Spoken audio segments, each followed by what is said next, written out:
Boa tarde novamente, como prometido, estamos de volta para falar então com os autores da escolha do filme desta tarde, portanto o filme que abre o programa com que a Simone tem que assinala 10 anos do site A Pala de Walsh. Eu não referi no início, mas gostaria de referir agora, porque penso que tem tudo a ver com a escolha do filme. E uma das grandes forças do coletivo A Pala de Walsh é precisamente a sua dimensão coletiva. Estamos a falar de um site que nasceu resultados de uma união de esforços entre 4 a 5 pessoas, 5 cargos, certo? No início, na fundação, 4 pessoas, e que depois foi alargando a uma rede muito vasta de colaboradores, e penso que uma das grandes razões da longevidade e da pujança do Apolo de Walsh tem a ver precisamente com esta capacidade de ir absorvendo esses vários contributos, sem os anular na sua individualidade, e grande parte do interesse que a sua do site reside em ele ser o repositório de uma multiplicidade de vozes muito diferentes e não ter absolutamente nada de monolítico ou de uma curadoria que fosse apenas a voz de uma determinada cinefilia. Eu penso que uma das forças também do site é essa. Eles têm feito um trabalho extraordinário no acompanhamento da atualidade cinematográfica, mas sempre com o pé, portanto, um pé na atualidade, o outro na história do cinema, e de certa maneira eu penso que não poderia haver escolhas mais felizes para a abertura deste programa, precisamente do que este filme de Dreyer, que é um filme que, vindo de uma época remota da história do cinema, continua a falar-nos hoje com uma força absolutamente, enfim, como se tivesse sido arrancado ao nosso presente. Há qualquer coisa no filme que resiste ao tempo em que ele foi feito e a qualquer discurso historiográfico, sendo um filme que é possível situar no tempo em que foi feito. Ele parece vir de mais de trás e ao mesmo tempo muito mais à frente na história do cinema. Bom, se calhar é o princípio da conversa, que essencialmente é uma conversa entre o Carlos Itália, o Bernardo Vaz de Castro e a Inês Lourenço, que são os autores, como eu disse, da escolha deste filme, e quem agradeço mais uma vez a sua presença nesta sessão. Sim, talvez seja melhor. Este? Melhor. Sim. Bom, obrigado por terem ficado depois para a conversa. Na verdade, uma das coisas, também quase de uma maneira mais introdutória, uma das coisas que eu creio que também não é propriamente particular do Apolo de Walsh, mas eu creio que é mais transversal à ideia da cinefilia, é o prazer que podemos ter sempre depois de ver um filme, conversar sobre um filme. Acho que isso é um prazer extremo de muitos cinéfilos, e eu acho que é mesmo uma boa oportunidade de podermos estar aqui a falar um pouco sobre cinema. Na prática, gostaria então de moderar aqui uma pequena conversa sobre o Vampire do Dreyer. Uma das coisas que nós nos propusemos foi, de facto, escolher um conjunto de filmes que pudessem ser mais contemporâneos, ser mais clássicos e navegar um pouco entre algumas cinefilias diferentes.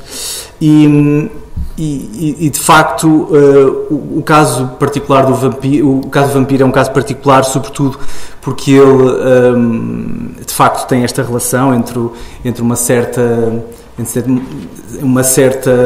relação, evidentemente, com a história, mas qualquer coisa que de facto fica aqui connosco. E que inevitavelmente nós estamos a relacionar com, ou vamos relacionando com a história do cinema, entretanto cinema sonoro, mas também a história do cinema fantástico. Portanto é um bocadinho por aí que a conversa vai, creio, circular. E eu ia começar por perguntar à Inês, a quem começo por agradecer então esta presença, e ia-te perguntar, o Vampiro, portanto, é um filme de transição do mudo ao sonoro, quer evidentemente de um período da história, do período geral, do movimento geral da história do cinema, mas também na própria evolução da carreira do Dreyer. E o que eu te pergunto é em que é que achas que este elemento de transição ajuda a compreender o filme e o universo que o dinamarquês criou aqui? Para já agradecer o gosto que eu própria tenho de estar aqui nesta mesa, indo diretamente a essa questão concreta da passagem do mudo ao sonoro. Claro que é um fenómeno inerente a todos os filmes, mundialmente. Quando a transição técnica se fez todos eles tiveram dificuldades no primeiro filme, e este é então um filme de charneira na obra do Dreyer, precisamente por essa transição técnica. Mas gostava de situar mesmo temporalmente, porque ele faz este filme depois da Joana d'Arc, e ele está, portanto, em França, numa altura em que se começou a fazer um bocadinho, em que começaram a germinar produções independentes. O Buñuel estava lá, o Jean Cocteau também. Portanto, estavam estamos a falar de 1930, porque eu gosto de situar o filme em 1930, sendo que ele só foi lançado em 1932 e a rodagem aconteceu entre 1930 e 1931. 32 foi porque teve que ver precisamente com a questão da sincronização sonora. Portanto, e há muita gente que associa logo, este é o filme que logo a seguir ao Drácula do Todd Browning com o Bela Lugosi, então foi influenciado. Não, ele se foi influenciado foi pelo Nosferatu, porque este filme foi feito praticamente na mesma altura, em simultâneo que o Drácula do Todd Browning. Portanto, a questão da influência não se põe aqui, porque essa transição técnica demorou e deu muito trabalho, de facto, porque ele teve, isto foi tudo rodado naquela região que se vê, não há estúdio nenhum aqui a interferir, ao contrário da Joana d'Arc, e ele depois, a questão sonora, foi a Berlim para tratar, porque só lá é que havia essa tecnologia. O filme foi rodado em 3 línguas, devem saber isso, inglês, alemão e francês, sendo a versão alemã a que circula mais.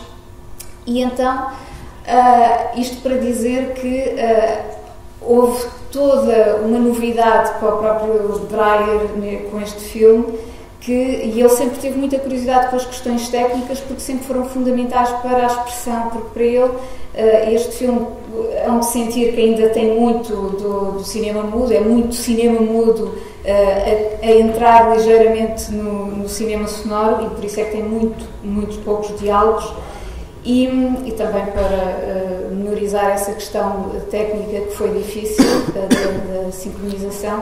Mas então ele, quando faz esta transição, tem preserva alguns intertítulos narrativos para situar o espectador na história, e depois usa um elemento que eu acho que é fundamental, que é o livro.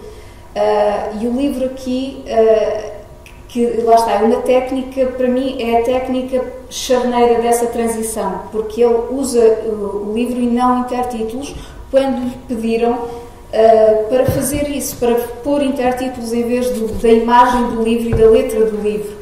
E ele disse que não o fazia porque o livro era um ator do filme. E eu acho que isso está bem visível. Acho que o livro entra como ator, como um elemento-chave para a tal narração, que eu acho sempre que é uma narração clínica. Por isso é que eu acho que este filme não foi muito bem recebido à época, porque não se assemelha ao cinema de género, de vampiro, embora seja cinema de género, seja a incursão de Dreyer no cinema de género, mas não cede às convenções do cinema de género nesse sentido, porque ele agarra... eu acho que ele agarra lá está, o género de uma forma clínica. Repare-se, o plano que ele faz do êxtase dela, eu não vejo tanto como um plano dramático, eu vejo como um plano de um médico, de um psiquiatra a analisar o êxtase. Eu acho que há todo um lado clínico que tem a ver com o olho. Ele disse muitas vezes que este filme, ele quis usar o mínimo possível da palavra dita, e porque ele acreditava que o cinema, a arte do cinema, era a arte do olho, e eu acho que este filme é exímio, talvez de todos os filmes dele, é onde cada plano, portanto, a história, às vezes as pessoas, eu não percebi muito bem isto, há muito enigma neste filme, há muitas coisas que podem ter dois sentidos, mas a questão aqui é esta para mim. Eu ia pegar só, complementando, dizendo uma coisa interessante, que era o Dreyer terá ficado zangado com os estúdios alemães, exatamente porque era suposto que o filme saísse ligeiramente antes do Drácula e ele acabou por sair depois, e portanto acabou por ser um pouco devorado pela ideia pela estreia, na verdade, e pelo público, exatamente.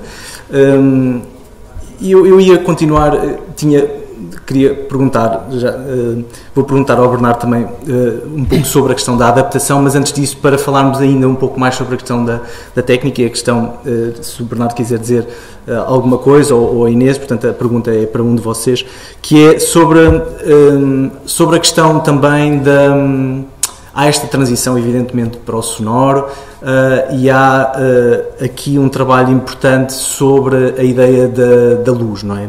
A ideia da luz, o papel preponderante das sombras, um trabalho sobre a luz, e também esta ideia da construção do universo onírico dos exteriores, sobretudo nos exteriores. Querem comentar um bocadinho esta ambiência? Não sei se o Bernardo quer...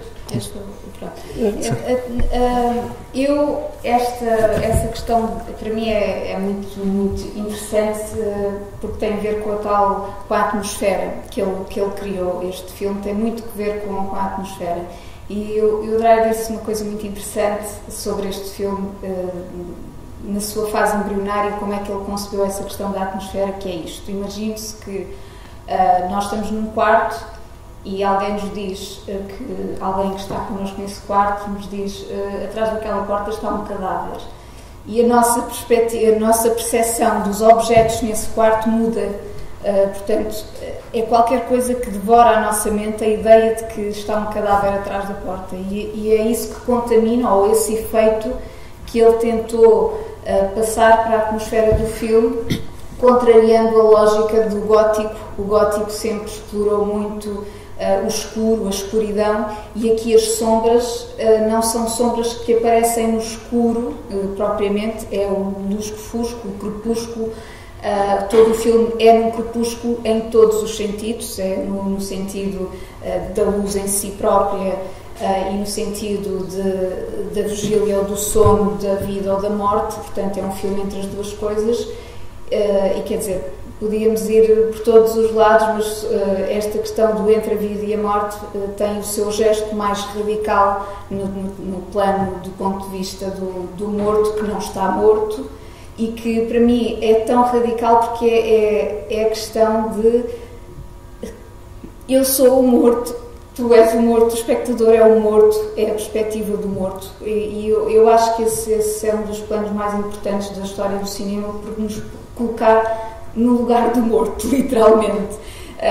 E pronto, mas toda a questão da iluminação, da luz, ele que trabalhou com o mesmo diretor de fotografia do Joana d'Arc, o Rodolphe Maté, nos exteriores nota-se que está tudo esfumado, e esse esfumado tem a ver com um tulo que ele pôs na lente para tudo parecer cinzento, não havia noite. E eu acho que isso é curioso, porque daí para a frente o cinema de Dreyer tem muito esse cinzento, esse intermédio entre o preto e o branco, há muito cinzento. Mas pronto, não vou alongar, mas acho que esta questão do crepúsculo é muito importante neste filme, porque é tudo, é o crepúsculo de tudo. Bernardo, não sei. Posso... boa tarde a todos. Queria, vou dizer talvez uma coisa óbvia, que é cada vez não no sentido, ou seja, é evidente no cinema, tanto no mudo como sobretudo no cinema dos anos 30, que é esta passagem do cinema do mudo para o sonoro, redundando naquela frase em que o cinema é um desenho de luz e portanto, se há cinema onde podemos procurar precisamente esse jogo entre a sombra e a luz, é neste cinema, não é depois mais tarde que vamos à procura disso.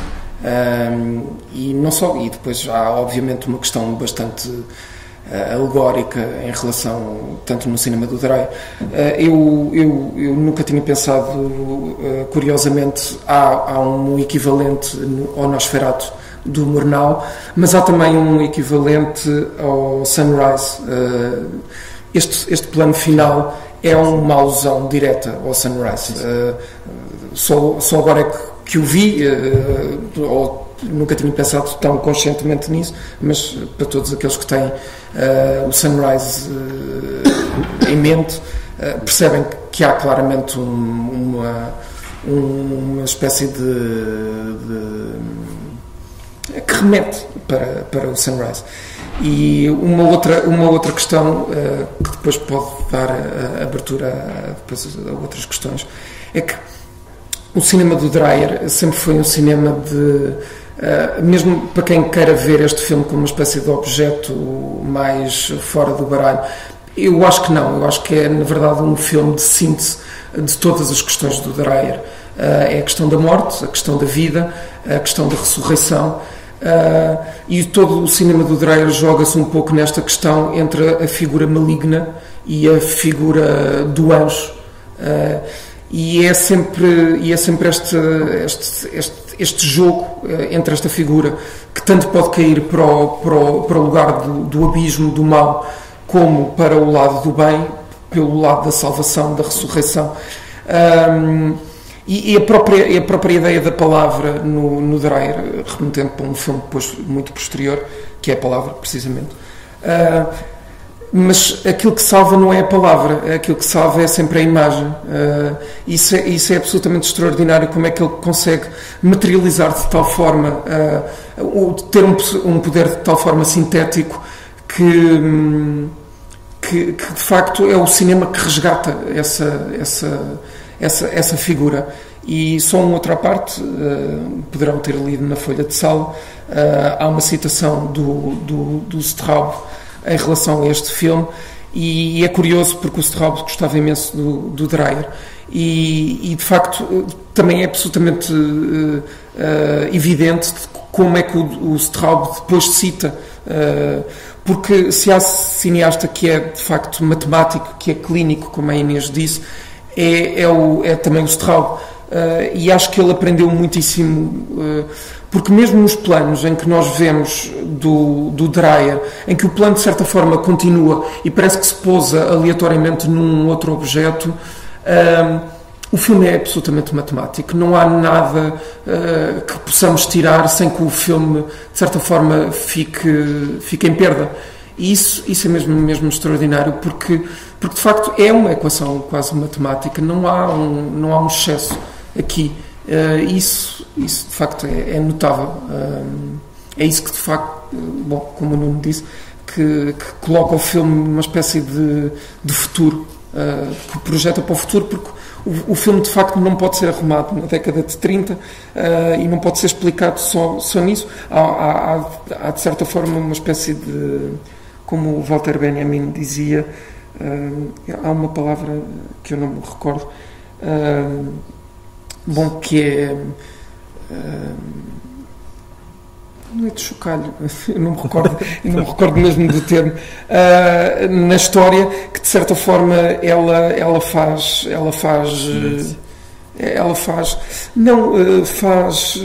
destabilizar o tempo, e isso é mesmo extraordinário, pronto, neste filme e como noutros grandes clássicos da história do cinema. Ia pegar, na verdade há um plano que ilustra bem esta ideia do controlo absoluto, que é esta, quer dizer, quase todo o filme, mas há um plano agora que reparei ao rever o filme, que é um momento onde o médico, há uma panorâmica com o médico, e o médico segue exatamente a linha de uma roda, uma espécie de roda dentada que depois vem, e essa espécie de acompanhamento da figura humana com a figura de um objeto que está no cenário é absolutamente milimétrico, na verdade, é um bom exemplo. Eu ia se calhar, nós já fomos abrindo aqui um bocadinho este mar de esta rede de influências. Evidentemente que há aqui este caldo cultural dos anos 30, desta passagem por Paris. Inclusive há de facto o Buñuel, e há também, curiosamente, e isto é interessante, que embora haja um trabalho evidentemente sobre a sombra, há esta questão do branco poder ser em potência, o branco, ou se quisermos o cinzento, poder ser em potência o espaço de uma certa estranheza, não é? E é interessante que o Dreyer na altura falava tendo acabado de estrear o filme sobre a Joana d'Arc, havia esta coisa de ele poder ser, ou ter medo de se etiquetar, de o etiquetarem como o cineasta dos santos. E esta espécie este filme surge um bocadinho como resposta a este baralhar de contas, digamos assim. E portanto há também, evidentemente, aqui nesta lógica de desdobramento com a sombra, esta coisa de termos uma narrativa que é uma narrativa ao mesmo tempo de vampiros, mas não só, não é? Esta coisa do controle psíquico, que é muito vindo do expressionismo, não é? Do Mabuse, dos Mabuses, do Caligari, e portanto há aqui também este lado.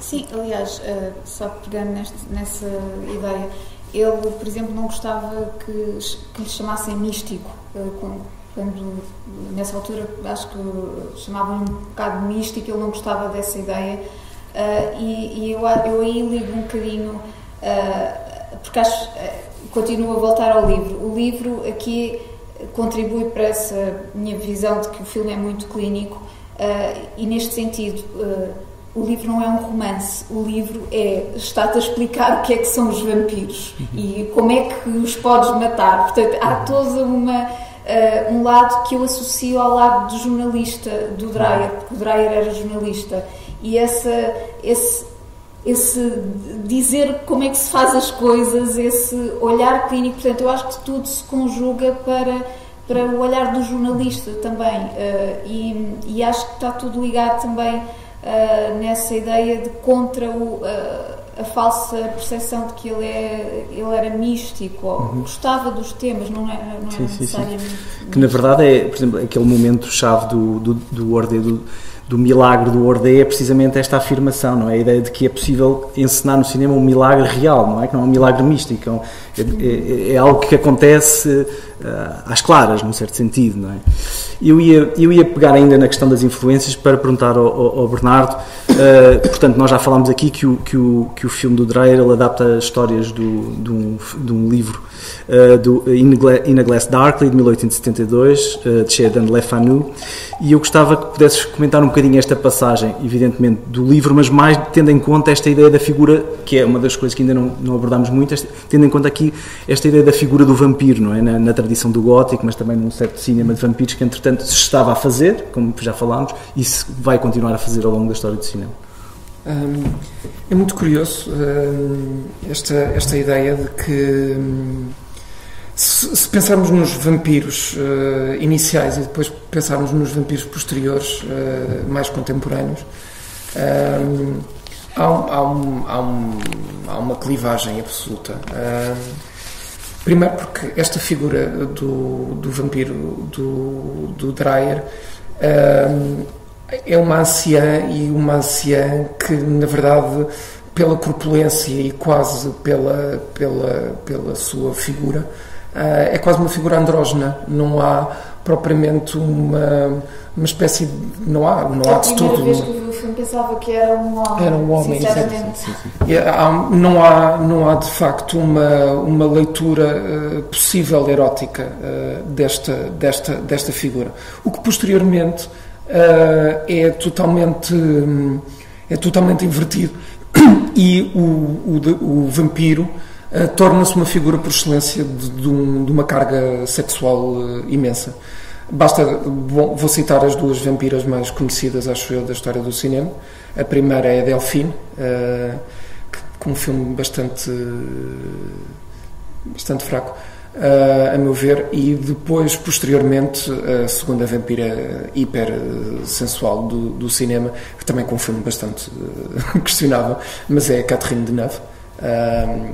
E estas duas mulheres a fazerem de vampiro são o total oposto desta imagem. Esta imagem está muito mais próxima, de facto, também do Nosferatu, do Murnau, que é uma figura absolutamente ascética, que inclusivamente é muito curioso porque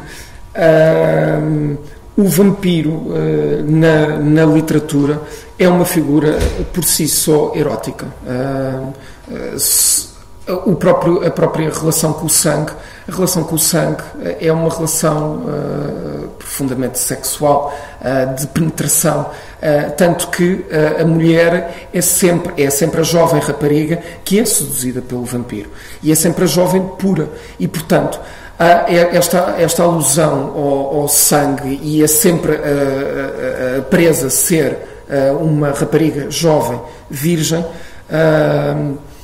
Há de facto uma carga erótica, e que depois pode ser vista de todas as formas efetivas, sobretudo pela psicanálise, pronto, que é a leitura mais evidente. Mas este cinema inicial, seja por uma questão de... Porque eu não acho que seja por uma questão de produção, ou seja, de questões éticas ou de questões morais. Bom, a Pandora ou muitíssimos outros filmes são por si só absolutamente evidentes na sua sexualidade e na sua exibição mais evidente desse lado. Não acho que seja por isso. Acho é que, de facto, há uma procura aqui que não tem nada a ver com essa procura que depois o cinema mais contemporâneo vai fazer sobre a figura do vampiro. Basta pensar, e é bastante evidente, se lembrarem do Drácula do Francis Ford Coppola.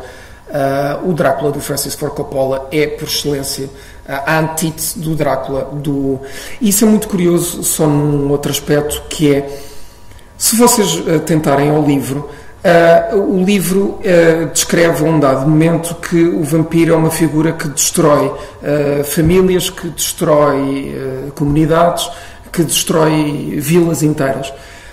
E isso é muito curioso. Porquê?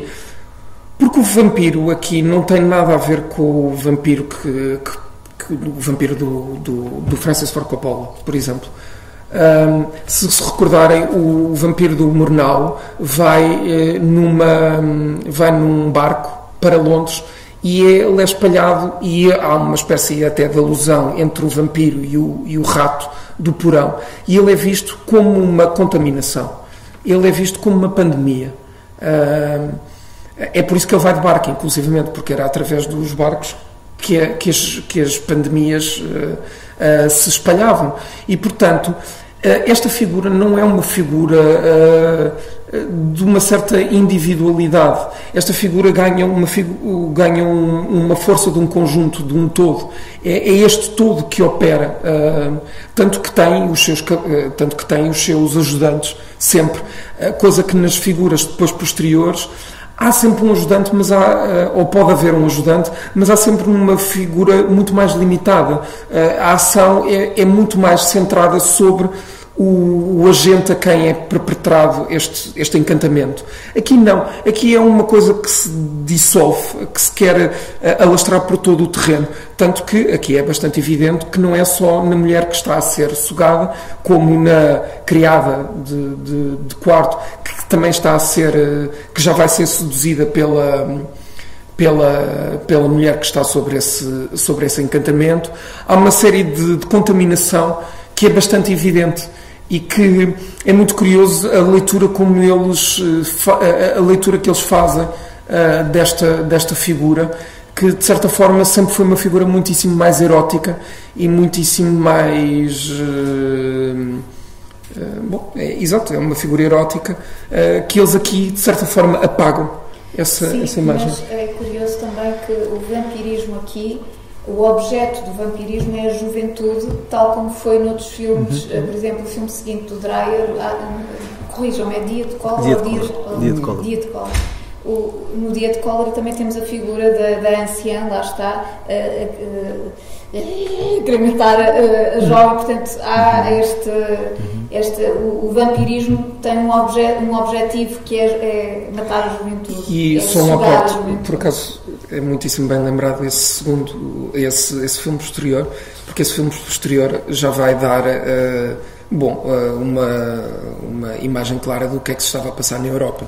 E portanto é muito curioso que de facto este vampiro, de certa forma, obviamente o do Murnau não tem esse, ou pode não ter essa carga, no entanto pode ter pensado precisamente sobre a Primeira Guerra Mundial, mas aqui é quase inevitável nós pensarmos que na década de 30 é quando começam a surgir precisamente os vampiros. E as contaminações.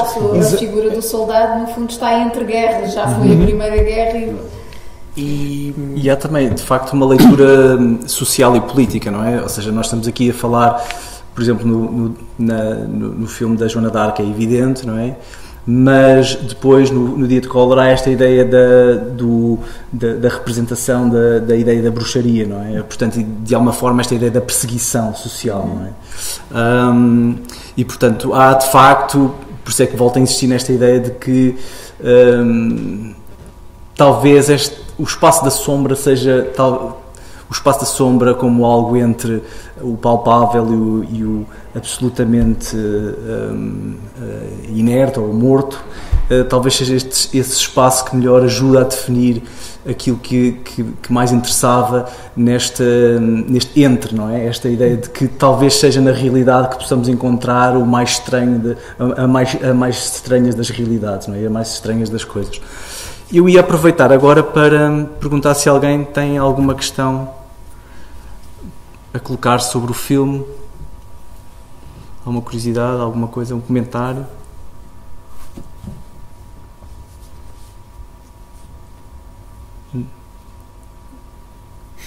Não?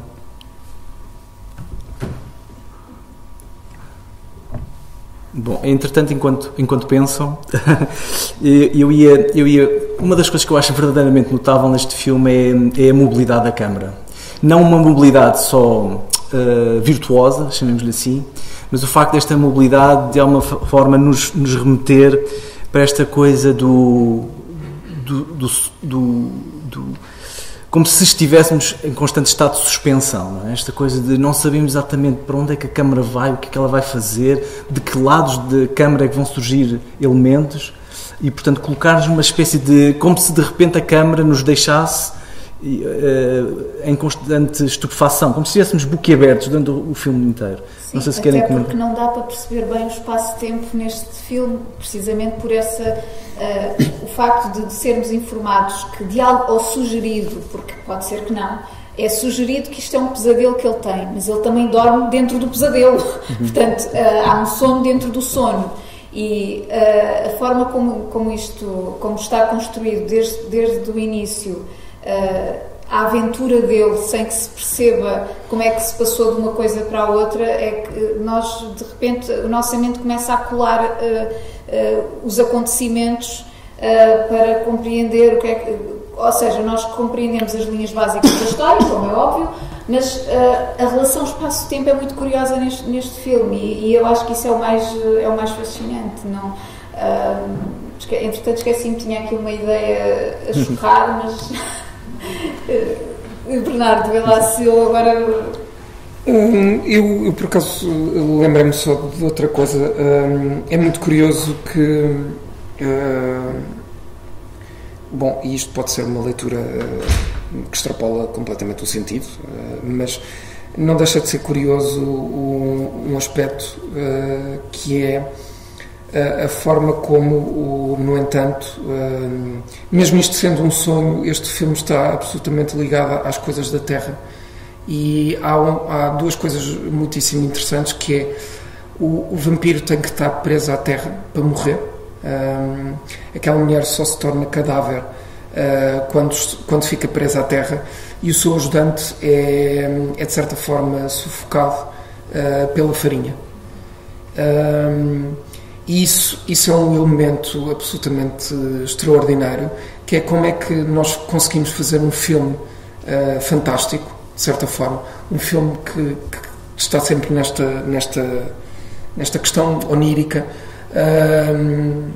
neste limiar do sonho, e no entanto há um pensamento profundo sobre a Terra e sobre a magia das coisas da Terra, e isso é muito, eu acho que bom, a qualquer pessoa que foi sensível a esse aspecto, é muitíssimo bonito, porque isto só termina precisamente também com um novo ciclo da Terra, que é com o nascer do dia. E o facto também, isso conjuga-se perfeitamente com a questão da luz, porque o próprio filme está em constante vigília luminosa, o facto de não haver escuridão. Mas eu já me lembro, o que eu queria dizer mais ou menos era isto. Eu, por exemplo, a primeira vez que vi o filme, e talvez aqui tenha sentido mais o peso da banda sonora por causa disso, senti que eu não fui levada pelo nervo, ou seja, não foi aquela coisa, o que vai acontecer agora?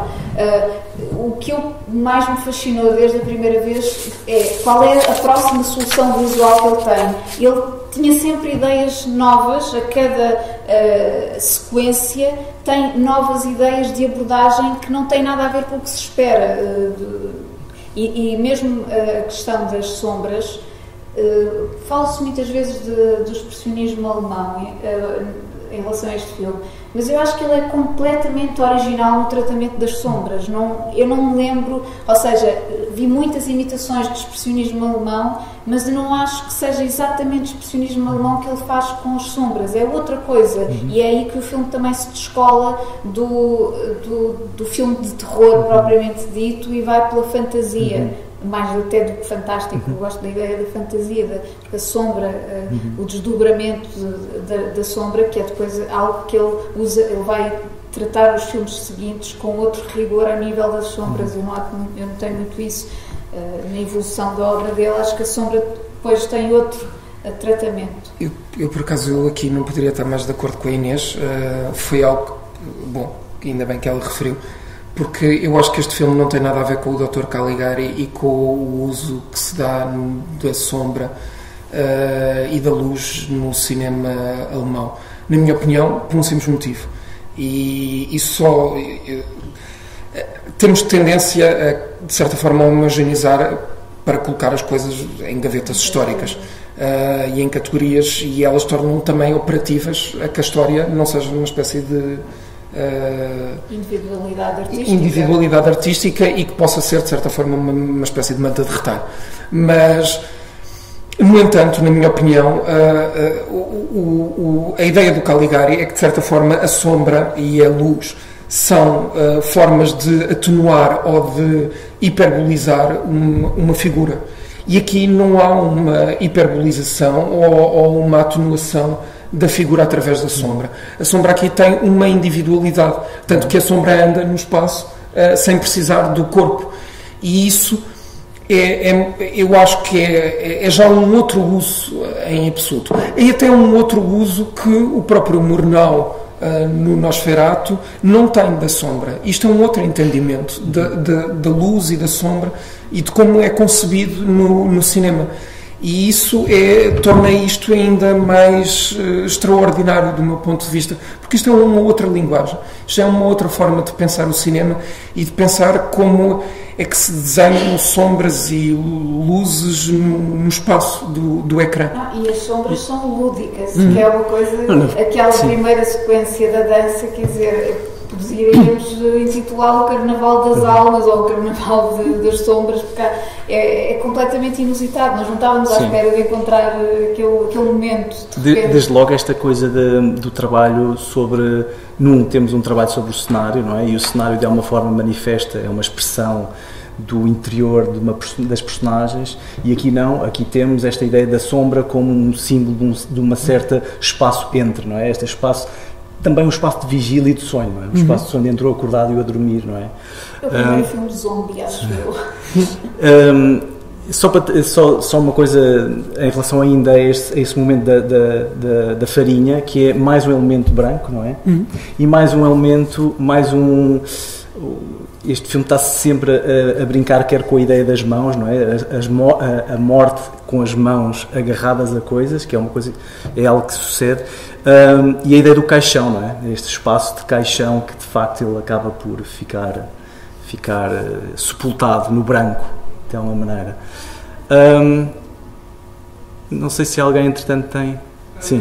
Sobre a questão das sombras, lembro-me em particular de um filme que veio alguns anos depois, que foi o Ivan Terrível, que foi a primeira parte do Eisenstein, onde as sombras teriam uma função mais de afirmação política, digamos assim. Acham que há alguma possibilidade de Eisenstein ser inspirado de alguma maneira ou ter visualizado o filme de Drake nos anos seguintes?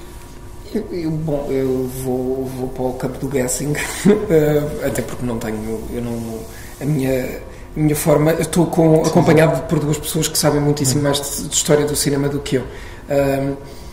Toda a história do cinema que aprendi é dentro do cinema, é assim que eu criei a minha construção histórica. Mas o Eisenstein é um cineasta muitíssimo inteligente, é um intelectual exímio. Basta ver pelos seus escritos ou por todos os projetos que agarrou, e portanto eu creio que é praticamente inevitável, mesmo dentro do flagelo stalinista e da perseguição de que ele foi alvo, o Eisenstein tinha obviamente um conhecimento do que é que se estava a passar, e sim, tenho quase a certeza absoluta. Não sei se depois há uma referência ao Dreyer ou a qualquer outro cineasta, mas o Eisenstein sabia perfeitamente o que é que estava a ser feito, pelo menos nos grandes nomes, o Dreyer, o Murnau, todos eles. Também não me parece um parentesco tão óbvio e evidente, mas por esta questão de facto de um conhecimento transversal da história do cinema, evidentemente não podemos dizer que não, na verdade. Eu gostava de concluir a nossa conversa, porque estamos rapidamente a chegar ao nosso fim, ao nosso fim, salvo seja, ao fim da nossa conversa, e gostava... Exatamente, com possibilidade de ressurreição. E gostava que pudessem falar um pouco... Nós já tivemos estas conversas muitas vezes, informalmente, mas gostava de vos ouvir um pouco e gostava que surgisse aqui neste momento um pouco a vossa experiência na relação com o site Apollo Walsh, não é? Que já tem estes 10 anos, foi mantendo uma identidade, mas foi evoluindo num certo sentido, e portanto é muito curioso também. Não chegaram ao site exatamente na mesma altura, creio, mas já acompanham o site há vários anos, já estão dentro do site há vários anos, e gostava de vos ouvir um pouco falar dessa experiência. Não sei, queres começar tu? Não sei, como tu preferir. Não sei o que é que é dizer, mas a minha experiência, em parte, posso dizer que desde que fui convidada pelo Luís Mendonça, foi muito especial para mim por uma razão. Eu precisava... Eu tinha um blog, mas um que não tinha necessariamente que ver com... Nem pouco mais ou menos, era um blog de coisinhas, não tinha nada a ver com escrita a sério de cinema. E o facto de ter esse espaço que eu achei logo... pelo conteúdo que já tinha crescido lá dentro, que era o espaço onde eu queria estar para escrever com liberdade, no sentido de não ter constrangimentos editoriais, que é uma coisa que eu necessariamente tenho que ter enquanto crítica de cinema diariamente. Não é que eu não estou a dizer que sou censurado, o que estou a dizer é que há um enquadramento quando se escreve num jornal que é diferente, quando se faz a crítica de um filme num jornal, que é diferente quando se escreve num site especializado, em que podemos escrever tal e qual como a nossa personalidade quer que nós escrevemos sobre aquele filme. E o facto de existir esse espaço para mim foi muito importante, porque era o meu escape no fundo, e tenho pena de nos últimos anos escrever muito menos, bastante menos, mas sempre que o faço, confesso que fico fico um pouco em êxtase, assim como a vampira. Consegui finalmente escrever mais um textinho para o site e é sempre um gosto enorme. Fico frustrada com a minha falta de tempo neste momento, mas tudo o que escrevi para o site foi com emoção, que é uma coisa que as pessoas às vezes acham que nós estamos ali a escrever e para mim a escrita sobre cinema requer sempre um lado um pouco apaixonado, mesmo que seja também pelo lado negativo. Há uma paixão negativa que também é boa, mas pronto, a minha relação com o site é esta e obviamente gosto imenso de todos os membros, todos os fundadores, são meus amigos, portanto. Bom, a minha relação com o site, eu sou um rato da Cinemateca e, portanto, acho que tenho essa fama e o Luís e o Carlos conhecem precisamente por isso, porque a coisa que mais amo no mundo é o cinema e de certa forma eles deram uma oportunidade de materializar esse amor em pensamento e em palavras e portanto a minha colaboração com o site nasceu dessa coisa. A minha carreira académica ou tudo aquilo que eu faço não passa nunca pelo cinema, nunca passou pelo cinema. No entanto, o cinema é talvez porque também não quero fazer disso profissão, não quero estragar o cinema a ser profissional do cinema. Mas é bom ter esse espaço que sempre me deu a liberdade para escrever sobre aquilo que queria, sobre os filmes que me convocavam. Isso há qualquer coisa de absolutamente vital para mim, seja em alturas em que eu produzo muito ou seja depois alturas em que eu passo muitos meses se calhar sem escrever uma coisa, mas que de repente, ainda agora encontrei o Luís à porta e disse, vi um filme ontem tão extraordinário que eu acho que era digno de alguém escrever um texto sobre aquele filme para o site, porque eu acho que é um dos melhores filmes deste ano e ter essa disponibilidade de lhes poder dizer isto para mim é muito importante, porque de facto não consigo conceber nada mais importante do que o cinema. Pronto, e é isso. Bom, creio que chegámos ao final do nosso tempo. Queria agradecer muito mais uma vez à Cinemateca, ao Nuno, também ao Bernardo, à Inês, por esta excelente conversa e sugerir-vos que amanhã estejam cá à mesma hora com mais 3 Walshianos, outro filme de Michael Mann. Muito oportuno. E o James Caan morreu. James Caan, exatamente. Portanto, com a morte muito recente de James Caan. E é um dos grandes papéis de James Caan no cinema, não é? E portanto, se não tiverem outra coisa impertrível para fazer, aconselho-vos a que possam estar aqui amanhã e seguir a parte 2. Não têm, porque este filme é que é impertrível. E, portanto... Muito obrigado então aos três e até amanhã.